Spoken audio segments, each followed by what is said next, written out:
Bonjour à tous, soyez les bienvenus. Bienvenue aussi à ceux qui sont de passage et qui viennent nous visiter. Je vais prier pour remettre ce temps que nous allons passer ensemble.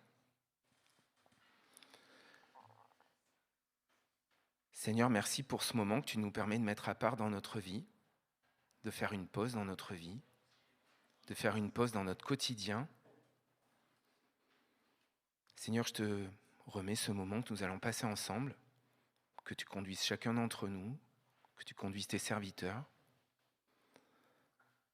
Je veux te remettre nos frères et sœurs qui sont absents ce matin parce qu'ils sont malades. Que ta présence soit avec eux, que tu leur fasses du bien. Je veux te remettre aussi nos frères et sœurs qui se réunissent dans d'autres églises, à Bergerac, en France ou partout dans le monde. Puis je veux te remettre aussi nos jeunes et leurs accompagnants pour ce moment qu'ils sont en train de passer à Bordeaux pour la course des héros. Que tu les gardes, que tu leur permettes de vivre des moments dans la joie et qui leur feront des bons souvenirs aussi avec toi. Amen. Dans le psaume 150, Alléluia, vive le Seigneur, acclamez Dieu dans son temple, acclamez-le sous la puissante voûte de son ciel. Acclamez-le pour ses exploits, acclamez-le pour sa grandeur infinie. Acclamez-le en sonnant du cor, acclamez-le aux accords de la harpe et de la lyre. Acclamez-le en dansant au rythme des tambourins. Acclamez-le avec la guitare, avec la flûte à bec. Acclamez-le avec les cymbales sonores. Acclamez-le avec les cymbales éclatantes. Que tout ce qui respire acclame le Seigneur. Alléluia, vive le Seigneur. On n'aura peut-être pas tous les instruments, mais on aura peut-être des cymbales. Il y a une guitare, si elle marche la guitare. Et je vous invite à chanter « Nous voici Seigneur ».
De plusieurs versets dans le psaume 106.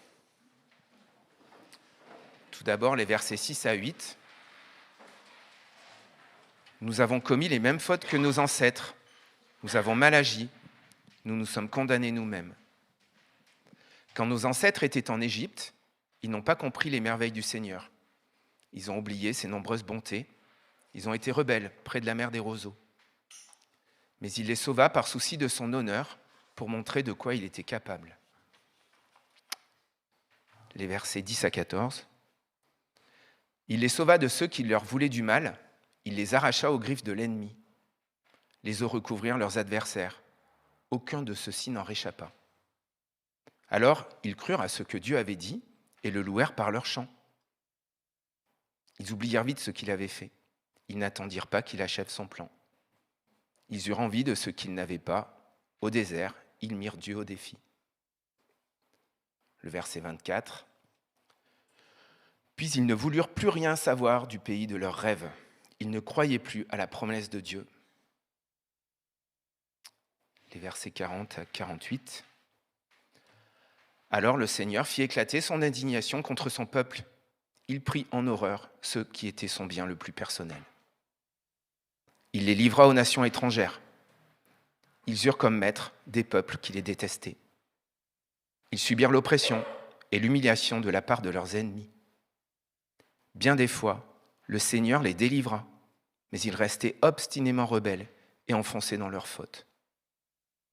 Le Seigneur entendit leurs plaintes et constata leur détresse. Il pensa à l'engagement qu'il avait pris à leur égard. Il est si bon qu'il changea d'avis. Il éveilla pour eux la pitié de tous ceux qui les retenaient prisonniers. Seigneur, notre Dieu, sauve-nous, arrache-nous aux nations étrangères et rassemble-nous. Alors, en te louant, nous prononcerons ton nom unique, nous nous réjouirons de t'acclamer. Merci au Seigneur, au Dieu d'Israël. Remerciez-le en tout temps. Que tous ceux qui sont présents disent « Amen, oui, qu'il en soit bien ainsi. Alléluia, vive le Seigneur ». Et je vous invite à chanter « Dieu fidèle ».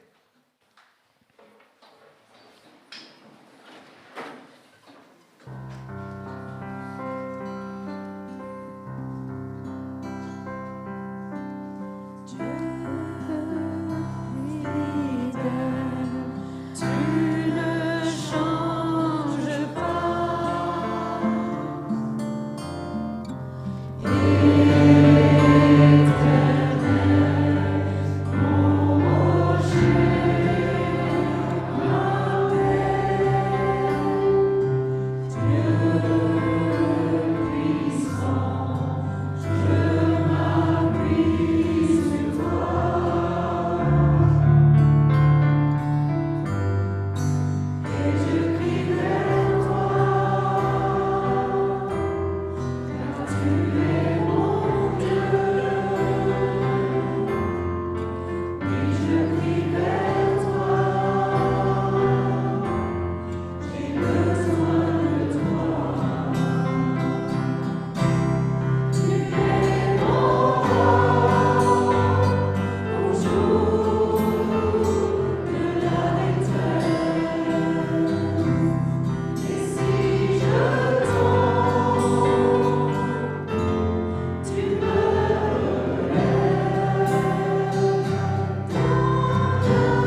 Avant de partager un temps de prière libre, je veux vous lire un passage et puis un chant au cours duquel les enfants pourront rejoindre leur salle. 1 Timothée au chapitre 2, les versets 1 à 4. En tout premier lieu, je recommande que l'on adresse à Dieu des demandes, des prières, des supplications et des remerciements pour tous les êtres humains. Il faut prier pour les rois et tous ceux qui détiennent l'autorité, afin que nous puissions mener une vie tranquille, paisible, respectable, dans un parfait attachement à Dieu. Voilà ce qui est bon et agréable à Dieu, notre Sauveur, qui veut que tous les humains soient sauvés et parviennent à connaître la vérité. Et je vous invite à chanter infiniment grand, vous faites comme vous voulez, vous restez assis, vous vous levez, vous faites comme vous voulez.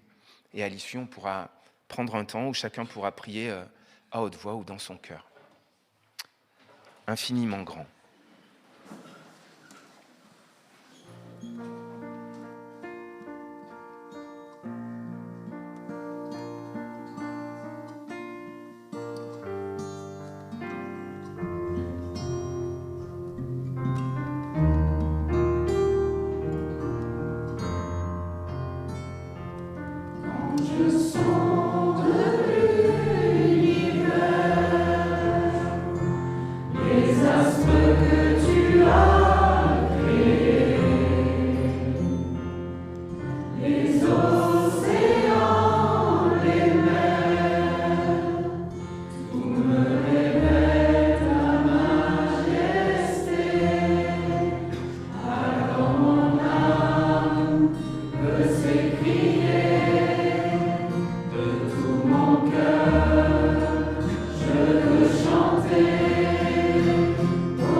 Nous prions.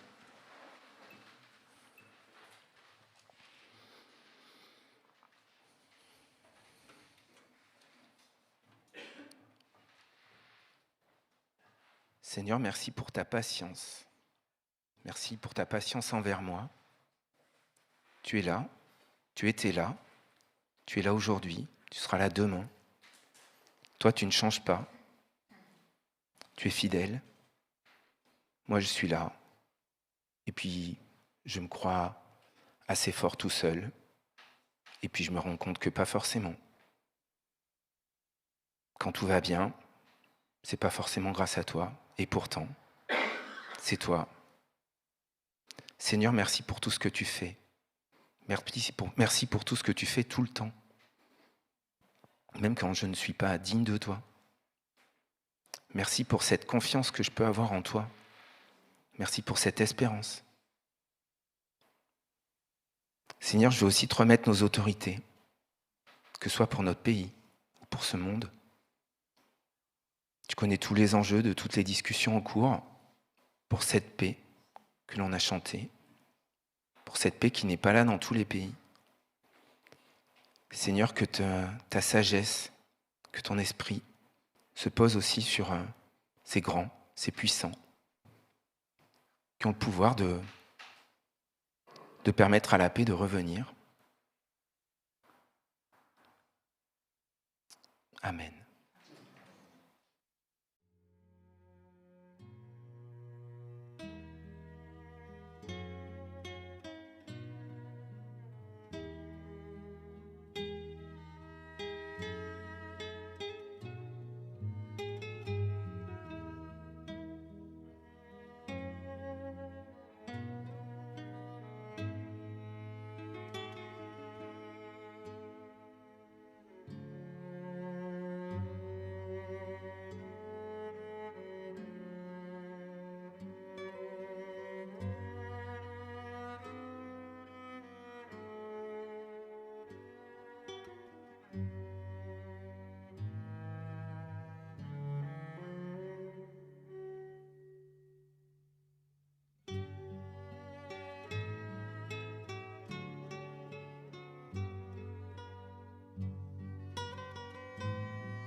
Avant de laisser la place à Didier qui vient nous apporter le message, un dernier moment dans ce temps de louange pour notre Père avec notre offrande. Je vais vous lire dans la deuxième lettre aux Corinthiens au chapitre 9, les versets 6 à 11. Rappelez-vous ceci, celui qui sème peu récoltera peu, celui qui sème beaucoup récoltera beaucoup. Il faut donc que chacun donne comme il l'a décidé, non pas à regret ou par obligation, car Dieu aime celui qui donne avec joie. Et Dieu a le pouvoir de vous combler de toutes sortes de biens, afin que vous ayez toujours tout le nécessaire, et, en plus, de quoi contribuer à toutes les œuvres bonnes. Comme l'Écriture le déclare, il donne largement aux pauvres. Sa générosité dure pour toujours. Dieu qui fournit la semence au semeur et le pain qui le nourrit, vous fournira toute la semence dont vous avez besoin et la fera croître pour que votre générosité produise beaucoup de fruits. Il vous rendra suffisamment riche en tout temps pour que vous puissiez sans cesse vous montrer généreux. Ainsi, beaucoup remercieront Dieu pour les dons que nous leur transmettrons de votre part. Ce que j'ai, c'est grâce à Dieu. Ce que je possède, c'est grâce à Dieu. Et quand je fais mon offrande, je rends à Dieu une partie de ce qu'il m'a donné. Et je le rends pour son œuvre. La collecte ici, l'offrande, c'est pas forcément pour l'Église, c'est pas forcément l'Église a besoin d'argent, mais c'est notre geste à chacun envers Dieu et notre reconnaissance. Avant le Covid, on avait une petite aumônière qui circulait, et puis avec le Covid, petit à petit, on l'a mise de côté au profit de 2 troncs. Chacun a la liberté de faire comme il veut, mais pour ma part, je souhaite que cette aumônière recircule pour redonner aussi du sens à cette offrande, cette collecte. Aujourd'hui, 75% de l'offrande ou des dons vers l'Église arrivent par virement. Donc, l'aumônière peut circuler très librement. Ce que fait notre voisin ne nous regarde pas. C'est une relation personnelle entre chacun et Dieu. Donc, pendant la collecte, on va chanter, cette aumônière va circuler, mais c'est aussi le geste et la symbolique de notre offrande à Dieu. Que chacun se sente libre de faire comme il veut.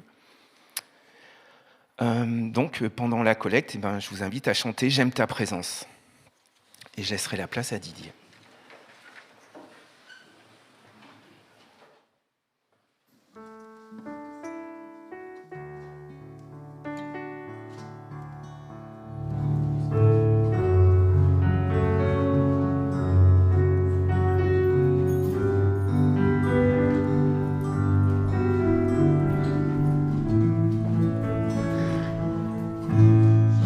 Ta présence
Bonjour.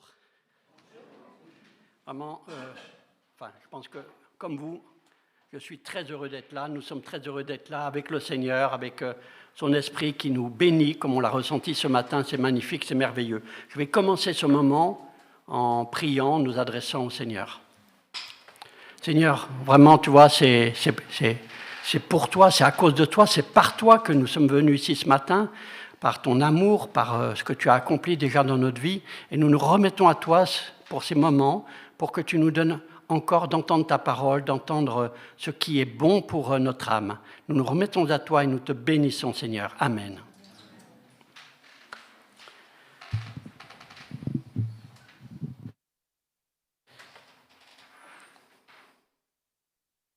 Alors, c'est vrai que je reviens, invité par John.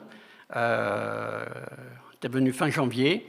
Et j'avais éprouvé que ce que j'avais transmis était un peu... que je ne pouvais pas transmettre tout ce que j'avais. Et John a eu cette gentillesse de m'inviter à revenir. Et voilà, c'était sur la pensée maintenant, en attendant la manifestation totale de la gloire du Seigneur, que nous reste-t-il à faire? Qu'attend-il de nous? Et je disais à ce moment-là que si je répondais rien, ce ne serait pas juste. Parce que... pas complet. Et si je disais que le Seigneur nous demandait des œuvres, cela pourrait n'être pas juste également, si c'est une manière de nous redonner du droit à exister sans Jésus, ou nous mener sur un chemin de propre justice, voire même un chemin religieux d'autosatisfaction. Et je m'étais arrêté là parce que je disais qu'il aurait fallu reprendre une prédication entière pour parler de manière significative et suffisante de ce qui était devant nous. Et donc voilà, ce matin, je vais tâcher de vous présenter ce que Dieu attend de nous. Alors je reprends un peu plus haut dans la vie chrétienne pour que chacun puisse s'y retrouver. Et je vous dirais, si vous me permettez de vous tutoyer, tu crois, c'est bien. Alors, croisse, que tu croisses au subjonctif, que vous croissiez, du verbe croître. Tu crois, eh bien croisse. Alors comment? Eh bien, en te laissant greffer au cep. Jésus est le cep de Dieu. Il est le cultivateur et il est le vrai cep. Il est le cep de la vigne de Dieu, cette vigne qui donne la joie à Dieu. Ce cep est plein de sève, plein de vie. En acceptant de nous laisser greffer sur lui, nous recueillons sa sève, sa vie en abondance. Et nous portons du fruit par lui et à la gloire de Dieu. Alors, comment accepter de nous laisser greffer? Bien sûr, en croyant, mais pas seulement en croyant en Dieu, en croyant en sa parole, en croyant à sa parole. Si tu me dis, je te crois, mais que tu ne crois pas ce que je te dis, ça ne tient pas debout. On est d'accord. C'est facile, donc, de croire en Dieu. Oui, c'est une grave erreur, une hérésie de ne pas croire en Dieu, en un Dieu créateur. J'ai vu une pub dernièrement, la nature crée, l'homme garde. Un appel à prendre soin de la nature, très bien. Mais vous voyez la nature créée, de rien, faire quelque chose? Non. Le seul qui crée, c'est Dieu. Le créateur de toutes choses, l'inventeur, l'organisateur, l'architecte, le génie, le seul à pouvoir faire apparaître de rien, du moins de rien pour nous. Et toute la nature obéit à ces lois divines qui nous dépassent de tellement. Donc je disais, c'est facile de croire en Dieu, et c'est une grande cécité, un grand aveuglement que de ne pas reconnaître un être divin, éternel, infini, au-dessus de tous et de tout. Dans l'Épître aux Romains, chapitre 1, versets 18 à 22, Paul nous écrit « La colère de Dieu se révèle du ciel contre toute impiété et toute injustice des hommes qui retiennent injustement la vérité captive. Car ce qu'on peut connaître de Dieu est manifeste pour eux, Dieu le leur ayant fait connaître. En effet, les perfections invisibles de Dieu, sa puissance éternelle et sa divinité, se voient comme à l'œil depuis la création du monde, quand on les considère dans ses ouvrages. Ils sont donc inexcusables, puisque, ayant connu Dieu, ils ne l'ont point glorifié comme Dieu et ne lui ont point rendu grâce. Mais ils se sont égarés dans leurs pensées, et leur cœur sans intelligence a été plongé dans les ténèbres. Se vantant d'être sages, ils sont devenus fous, et ils ont changé la gloire du Dieu incorruptible en image représentant l'homme corruptible, ou des oiseaux, des quadrupèdes et des reptiles. Alors, Dieu a donné une conscience et suffisamment d'intelligence à tout homme pour qu'à travers ces œuvres merveilleuses que Dieu a produites dans la nature, cette création extraordinaire, tout homme puisse le reconnaître comme Dieu créateur. Et c'est le début d'un chemin réducteur et descendant qui va vers la céticité, vers l'aveuglement spirituel, que de ne pas vouloir le reconnaître et ne pas vouloir lui donner gloire. Cela explique l'état moral et mental de notre monde, et entre autres dans notre pays où les autorités ont voulu mettre Dieu en dehors de leurs réflexions et de leurs décisions depuis maintenant 120 ans. Et nous avons assisté à une perte de repères, une perte de valeur avec des égarements qui ont suivi. Ésaïe nous dit dans le chapitre 24, verset 20, « La terre chancelle comme un homme ivre, elle vacille comme une cabane, son péché pèse sur elle, elle tombe et ne se relève plus. » Donc, oui, croire Dieu, c'est une base. Mais Jacques nous dit que les démons aussi croient. Et ils frissonnent. Jacques, au chapitre 2, verset 19, « Tu crois qu'il y a un seul Dieu, tu le fais bien, tu fais bien. Les démons le croient aussi et ils tremblent, ou ils frissonnent, selon les traductions. » Mais regardez au temps où Jésus est passé sur terre, ce sont les premiers à le reconnaître. « Pourquoi es-tu venu, Jésus, fils de Dieu ?» Dans Marc, au chapitre 1er, verset 24, « Qu'y a-t-il entre nous et toi, Jésus le Nazaréen, tu es venu pour nous perdre?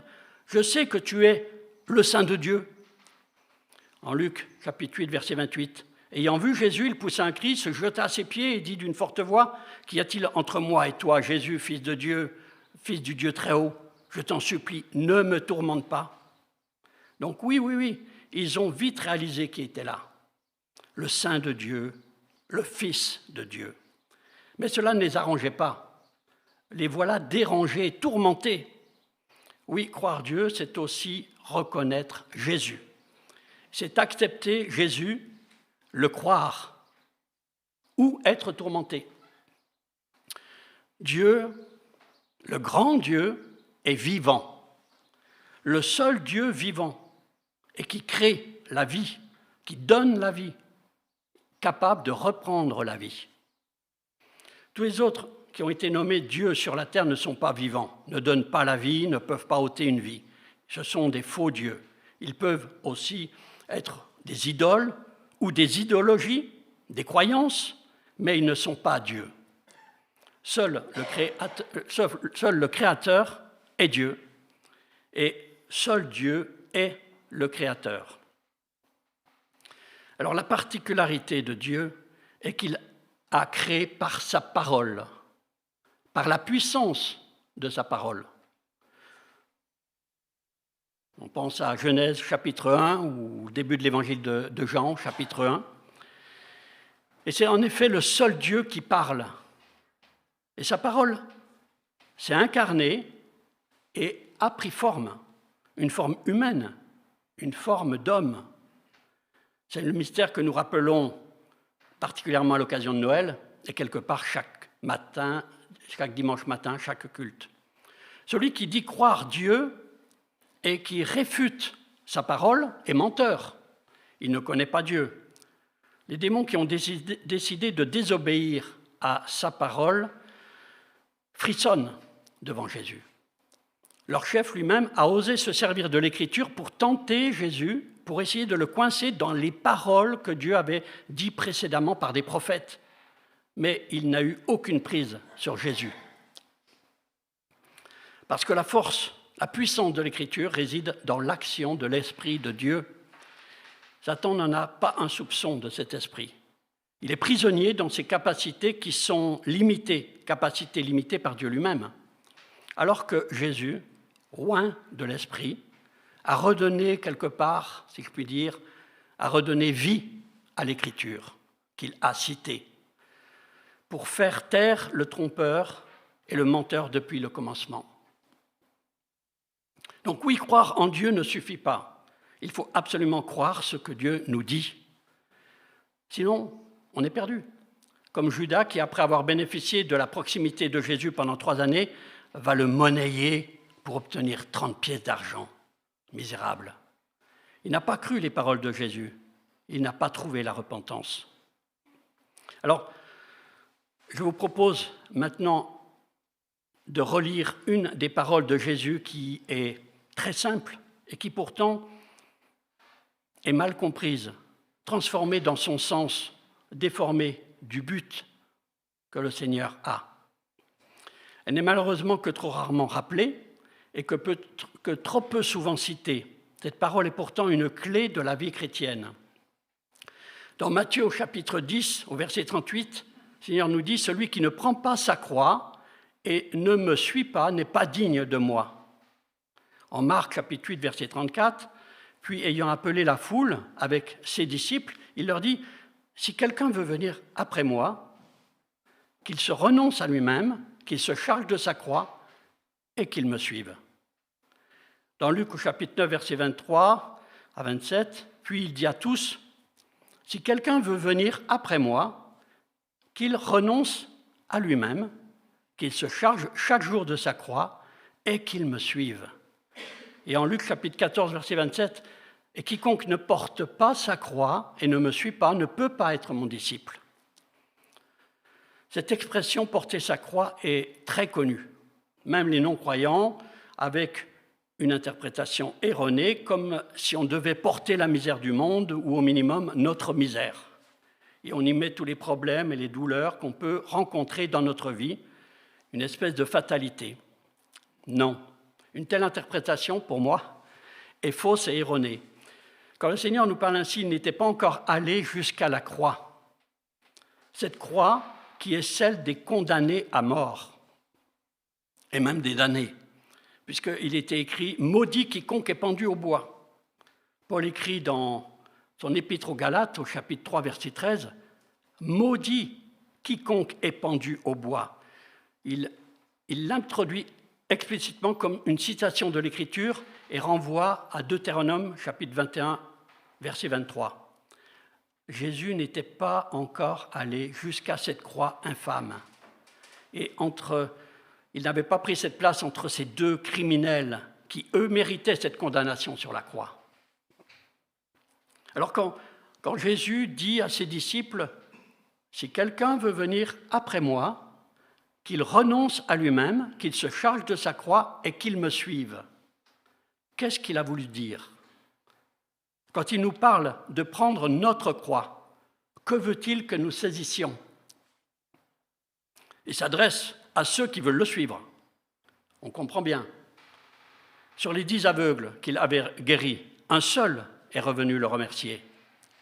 Nous, ici ce matin, nous ne sommes pas tous les enfants de Dieu de Bergerac, bien heureusement, enfin, si on peut dire. Nous sommes que quelques-uns qui sommes heureux de venir remercier Dieu ici ce matin. Et quand Jésus explique à ses nombreux disciples que sa chair est en vérité un aliment et son sang un breuvage, un certain nombre de disciples arrêtèrent de le suivre. Donc, tous ne décident pas de le suivre et tous ne persévèrent pas à le suivre. Mais si nous sommes gagnés par sa voix d'amour, comme on l'a vécu, chanté ce matin, et comme la Sulamite nous dit dans le Cantique des Cantiques, au chapitre 5, verset 2, « J'entends mon bien-aimé frapper, ma sœur, mon ami, ouvre-moi, toi ma colombe, toi ma parfaite, car j'ai la tête couverte de rosée. Et au verset 8, ô fille de Jérusalem, je vous en conjure, si vous le rencontrez, mon bien-aimé, annoncez-lui que je suis malade d'amour. Alors si nous désirons rester auprès de lui, eh bien il nous appelle à le suivre. Et ce sont ces paroles qui sont esprit et qui sont vie, qui nous éclairent. Jean, au chapitre 6, au verset 63, nous dit « C'est l'esprit qui vivifie. La chair ne se profite de rien. Les paroles que je vous ai dites sont esprit et sont vie. » Au sujet de son corps qui est un aliment, de son sang qui est un breuvage. C'est l'esprit qui vivifie. Et il accompagne son appel à le suivre de 2 exhortations. Renoncer à soi-même, prendre sa croix. Alors renoncer à nous-mêmes, aïe, est-ce que c'est une perte ou un gain? Alors si c'est une perte, comme pour le jeune homme riche, nous ne pourrons pas le suivre. Et si c'est un gain, d'être délivré de soi-même pour le voir, lui, alors quel bonheur! Quel bonheur de renoncer à nous-mêmes, de pouvoir ne pas renoncer à le suivre, mais d'être avec lui. Et pas simplement le dimanche matin, bien sûr, mais 7 jours sur 7. Cantique des Cantiques, au chapitre 6, verset 3, « Moi je suis à mon bien-aimé, et mon bien-aimé est à moi. » Le savoir, en prendre conscience, en être sûr et éprouver le bonheur et la réalité. Moi, je suis à mon bien-aimé et mon bien-aimé est à moi. Éprouver, comme l'apôtre Paul en Philippiens 3, versets 7 et 8, les choses qui étaient pour moi des gains, je les ai regardées comme une perte à cause de Christ. Et même je regarde toutes ces choses comme une perte à cause de l'excellence de la connaissance de Jésus-Christ, mon Seigneur, pour lequel j'ai renoncé à tout, et je les regarde comme de la boue, afin que je gagne Christ. Même ce qui était légitime, même ce qui était aimable selon les hommes, Paul éprouve que c'est un frein, une perte pour lui, et il s'en débarrasse, il s'en libère pour gagner Christ. Paul va même jusqu'à exhorter les couples à connaître le privilège qui était le sien, lui qui était tout occupé du Seigneur et de ses intérêts. En 1 Corinthiens 7, verset 29, il nous dit, « Voici ce que je dis, frères, c'est que le temps est court, que désormais ceux qui ont des femmes soient comme n'en ayant pas. » 1 Corinthiens 7, verset 32 à 35, il explique, « Celui qui n'est pas marié s'inquiète des choses du Seigneur, des moyens de plaire au Seigneur. Celui qui est marié s'inquiète des choses du monde, des moyens de plaire à sa femme. Il y a de même une différence entre la femme et la vierge. Celle qui n'est pas mariée s'inquiète des choses du Seigneur afin d'être sainte de corps et d'esprit, et celle qui est mariée s'inquiète des choses du monde, des moyens de plaire à son mari. Je dis cela dans votre intérêt, ce n'est pas pour vous prendre au piège, c'est pour vous porter à ce qui est bienséant et propre à vous attacher au Seigneur sans distraction. L'apôtre Paul va loin. Et quel appel! Renoncer même à ce qui nous est le plus cher sur terre et de totalement légitime pour être tout entier au Seigneur. Alors bien sûr, ça ne peut être que par amour. Et dans le cas d'un couple, en communion de pensée, en harmonie.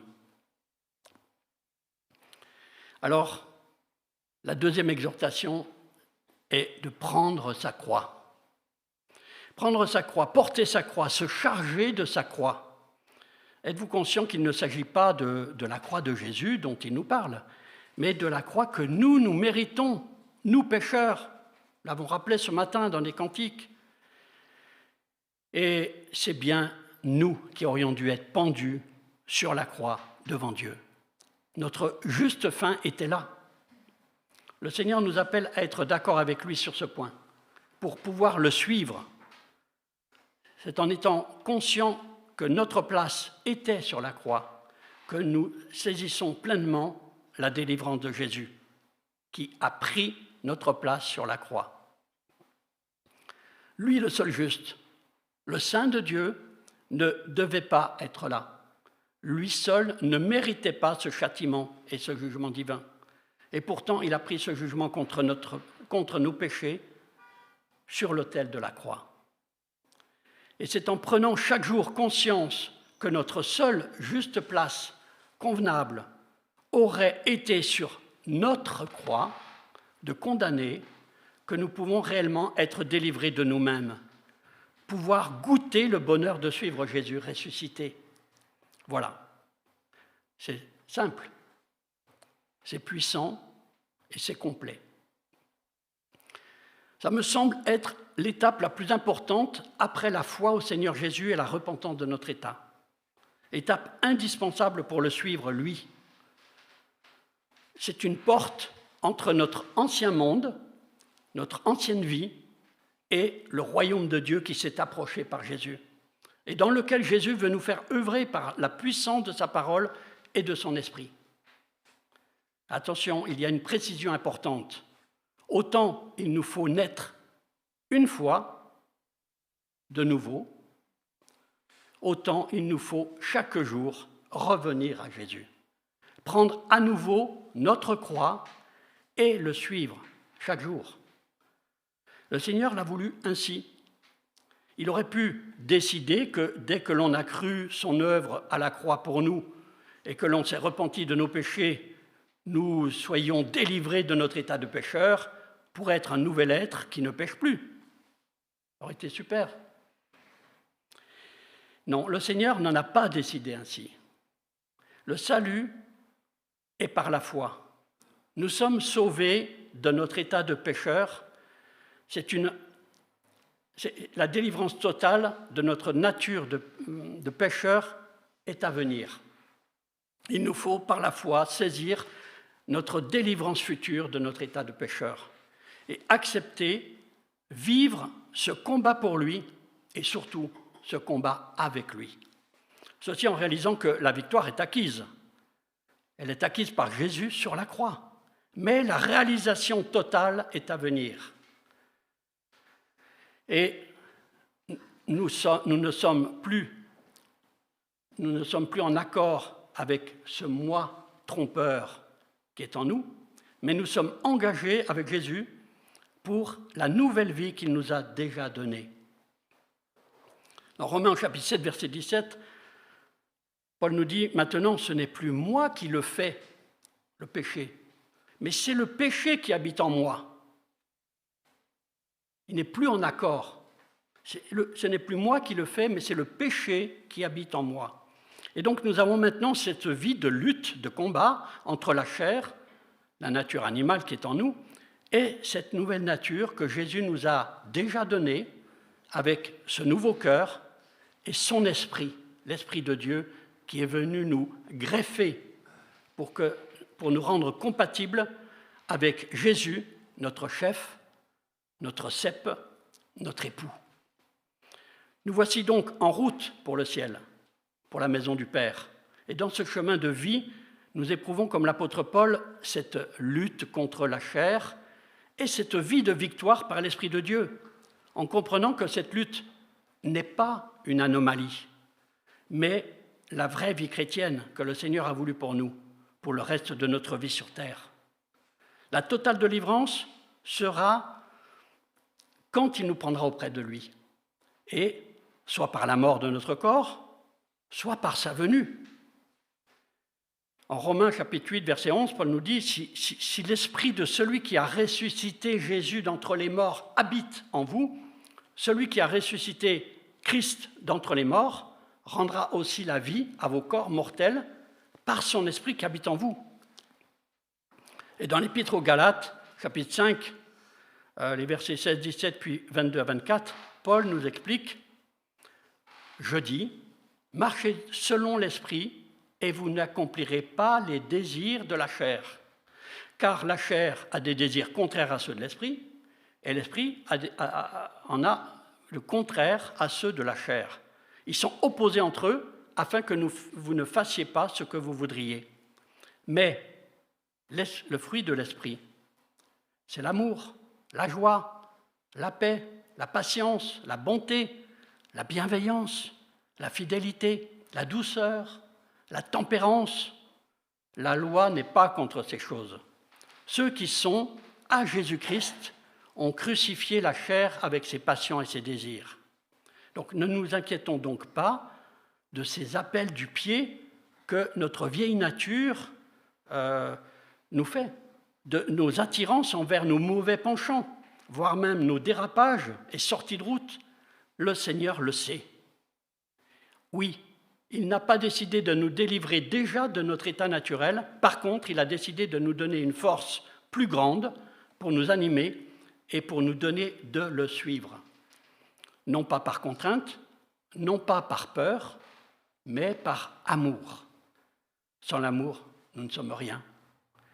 Romains chapitre 8, verset 1, il n'y a donc maintenant aucune condamnation pour ceux qui sont en Jésus-Christ.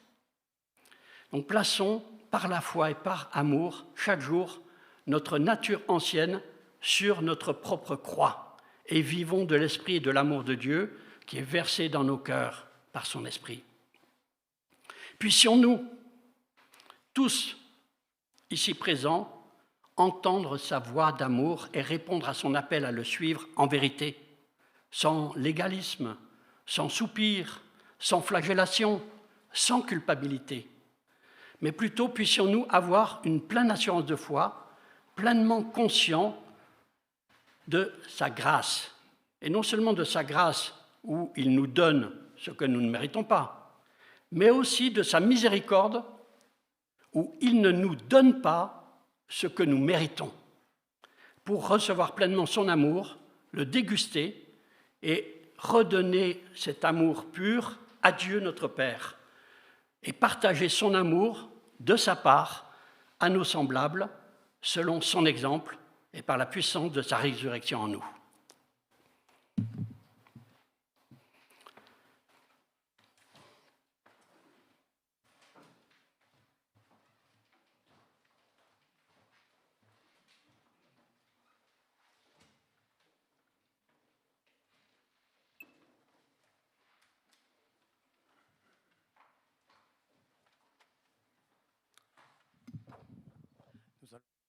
Dans un instant prendre la scène et suite aux paroles de Didier, je pense que c'est bon de pouvoir aussi nous rendre compte des exigences de la parole, du Christ, de Dieu, parce que c'est sur ces exigences finalement que nous pouvons bâtir notre vie.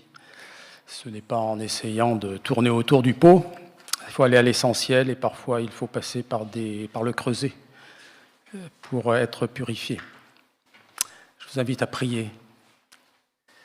Seigneur, merci pour ta parole qui sans cesse nous rappelle des vérités que parfois nous pouvons laisser de côté, nous estimant trop sûrs de nous ou suffisamment sûrs de nous.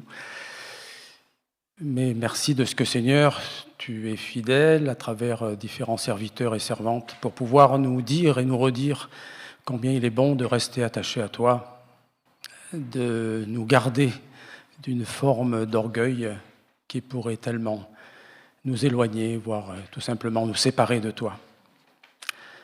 Seigneur, merci pour ta garde, pour ta fidélité, pour ton amour, pour ta passion pour nous, en Jésus-Christ, par ton Esprit Saint. Merci pour ces temps où nous pouvons nous poser devant toi, avec ce que nous sommes, avec nos attentes, nos besoins, mais tout simplement aussi avec notre foi. Veuille bénir cet instant où nous pouvons dire notre foi, ou simplement en prendre conscience, si ce n'est que le début pour certains d'entre nous, conscience d'avoir avec toi à vivre un chemin d'assurance, d'espérance, et pas seulement pour cette vie. Amen. Avant de prendre la scène, j'aimerais rappeler... Didier avait demandé un chant après la prédication qui était Te connaître. Ah ben tiens, on va le chanter alors, c'est ça, tu veux dire. Et rien ne vaut connaître le Seigneur, justement. Je vous invite à vous lever pour ce chant.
prenez place quelques instants. Je vais lire un début de lettre de Paul, celle aux Éphésiens, chapitre 1, versets 4 à 7.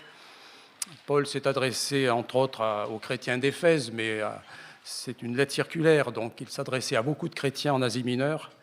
Et Paul commence cette lettre d'une façon particulière, avec, comme nous commençons nos cultes, avec un hymne à Dieu Père, à Dieu Fils, à Dieu Saint-Esprit, mais Jésus est au milieu de tout cet hymne, soit par des formules comme en Christ, comme en lui.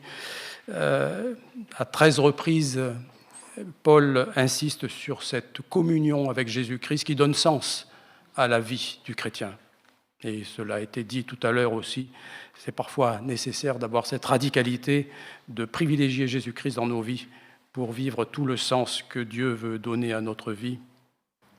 Je lis ces versets 4 à 7, entre autres de cet hymne.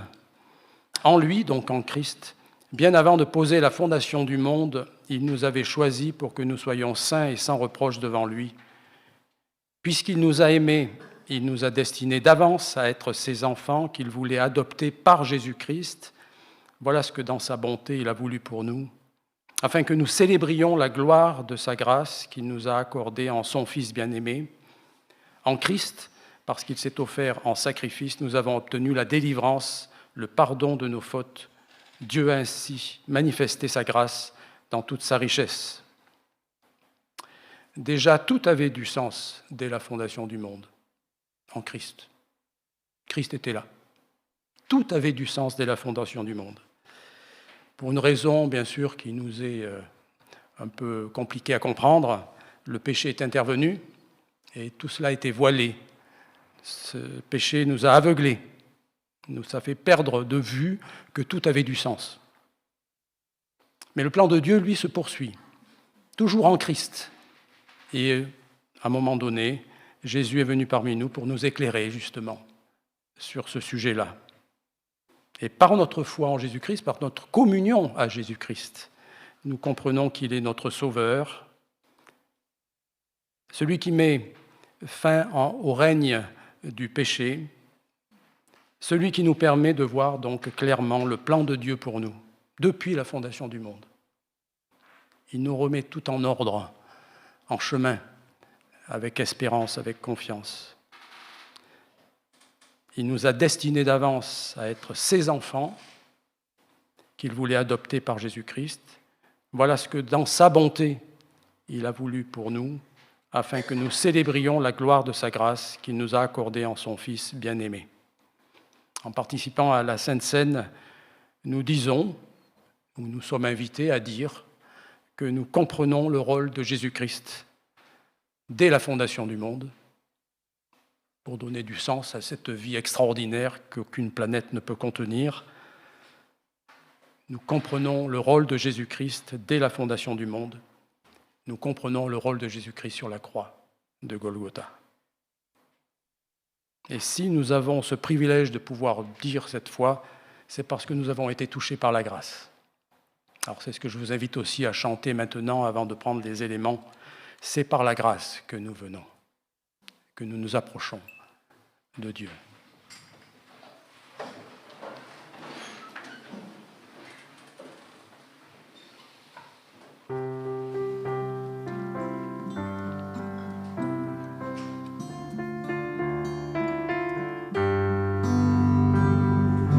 C'est par la grâce que nous venons nous présenter devant toi,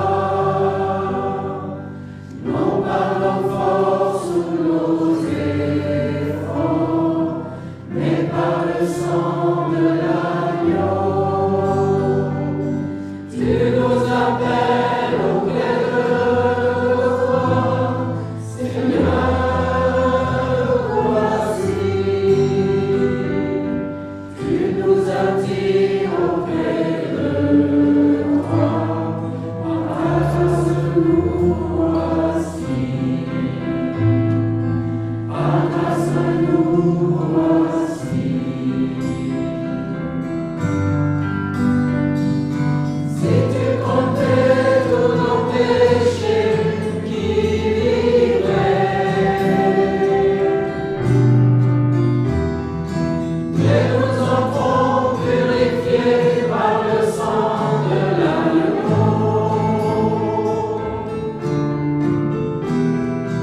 Oui, notre Dieu, merci pour cette grâce manifestée, reconnue. Merci Seigneur pour ces gestes que tu as faits de temps à autre et de manière magistrale en Jésus-Christ, pour nous dire ton amour, ton désir de salut pour chacun d'entre nous, pour toute nation. Aujourd'hui, Seigneur, nous pouvons d'autant plus en prendre compte parce que nous avons la liberté de pouvoir écouter, lire ta parole, nous rassembler. Dans ce monde, beaucoup attendent des révélations, des délivrances, des libérations. Seigneur, puisses-tu, à travers ton Église dispersée, apporter, signaler cette grâce en toi, que tu touches les autorités, effectivement, qui aujourd'hui semblent tellement têtues pour entendre le mot paix entre elles. Seigneur, agis avec autorité dans les cœurs, comme tu peux le faire en chacun de nous ici même. Merci pour cette grâce. Merci pour ces gestes que tu as faits envers chacun de nous. Ou simplement un geste un jour qui nous a réveillés. Merci pour ce moment où nous pouvons prendre en compte cet amour pour nous, cette espérance unique en toi, pour la vie et la vie éternelle. Merci de bénir encore ces instants et ceux qui suivront pour célébrer ta gloire. Amen. Est-ce que je peux demander à Jenny, à Joseph, à John de s'approcher pour m'aider dans ce service? Nous avons deux éléments, nous avons le pain, nous avons la coupe qui contient soit du raisin, du jus de raisin, soit du vin. C'est un fruit de la vigne qui peut d'autant plus, en ce temps-là en Israël, prendre du sens parce que la vigne était précieuse à repérer, à vivre, à participer à la joie aussi. Dans certains pays, ce n'est pas du tout du jus de raisin qui est pris en compte parce que ce n'est pas le breuvage communément utilisé, mais c'est le geste qui compte de sentir qu'effectivement nous pouvons être en communion avec Dieu à partir des grâces qu'il nous fait. Aujourd'hui, nous pouvons dire merci au Seigneur pour ces éléments, pain, coupe. Alors puissions-nous le faire avec confiance, avec espérance dans ces instants. Nous allons prendre d'abord le pain. C'est une fois que tout le monde aura reçu le pain que nous pourrons le prendre ensemble.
Je vous invite à prier.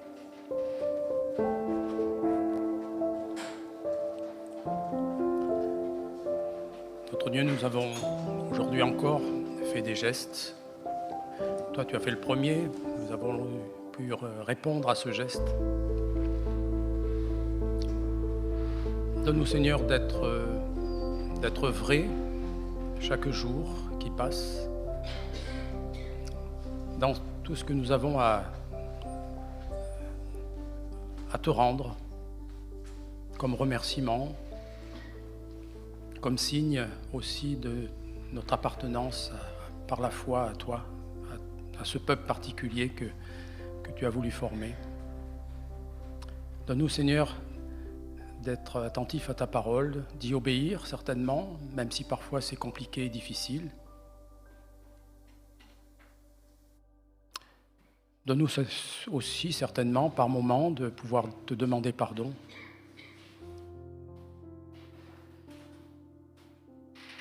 Et Seigneur, permets que là où il y a absence de vie, absence d'espérance, si tu nous conduis à être dans ces lieux-là,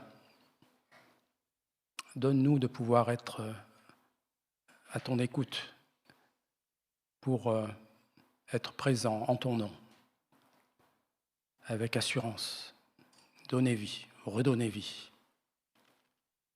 espérance, procurer la paix. Et dans ce monde, là où tu t'es choisi, un peuple très dispersé, puisses-tu, au travers de ceux et celles que tu t'es choisis, transmettre ou rappeler la vie qui est en toi, pour le bonheur de ceux qui pourront la recevoir. Amen.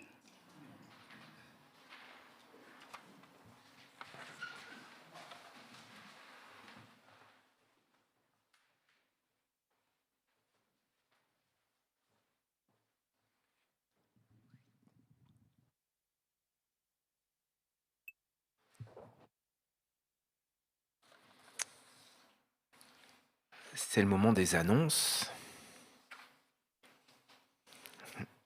Bravo.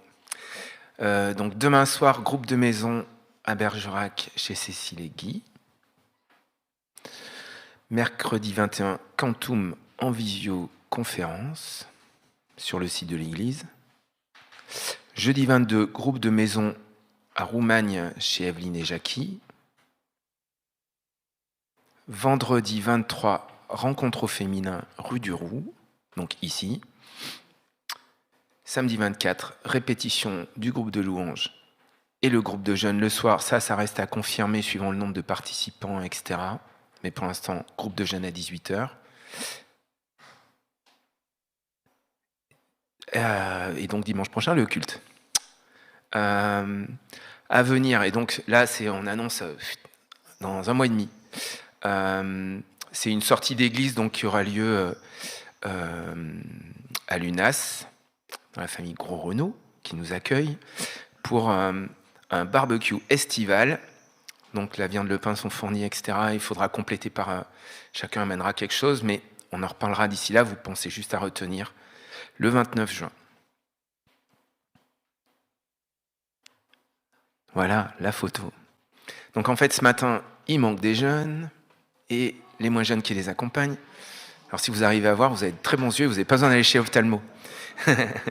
Mais donc voilà, c'est les jeunes qui sont partis à Bordeaux pour la course des héros. La course des héros, ils courent pour soutenir une association, en l'occurrence le CEL.